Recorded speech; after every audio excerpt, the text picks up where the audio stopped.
Reservation Bihar सरकार ने जातीय जनगणना कराने के बाद 65% आरक्षण का प्रावधान किया था, जो न्यायालय में लंबित है।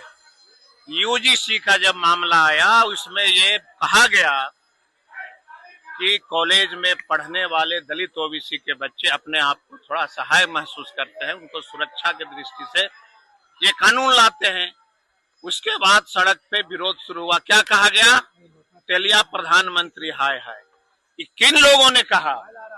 क्या कोई दलित और ओबीसी का बेटा ने कहा? नहीं कहा।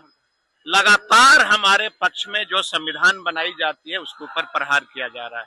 मैंने सदन में क्या कहा कि अगर बेचारे रामविलास पासवान जी जीवित होते तो हम लोगों को, देश के और दलितों को यह दिन देखना नहीं पड़ता। और सदन में, लोकसभा में स्वर्गीय रामविलास पासवान हम लोग के मुद्दा को रखते, यही कहा गया। तो जो व्यक्ति हमारे हितैषी थे वो आज इस धरती पे नहीं है। हम लोग को मलाल है कि लोकसभा के अंदर दलित और ओबीसी के पक्ष में बोलने वाला कोई एक लीडर खड़ा नहीं है।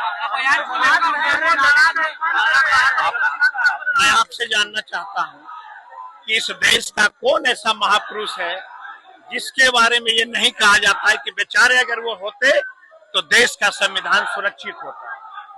ये कोई अपमानित करने वाला शब्द नहीं है।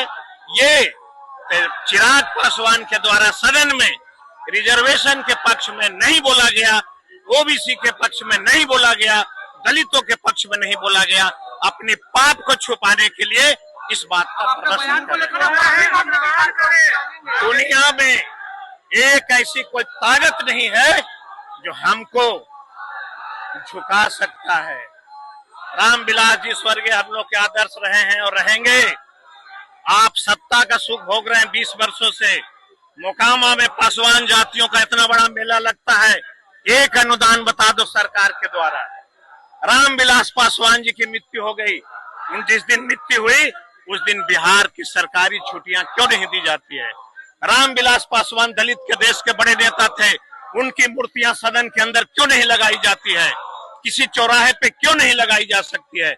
इसलिए मैंने कहा कि अगर वह बेचारे जीवित होते तो शायद ये दिन हम लोग को नहीं देखना पड़ता। आरजेडी का यही कल्चर है कि स्वर्गीय रामविलास जी की मूर्ति लगाने की मांग करता है तो उनको तकलीफ होती है।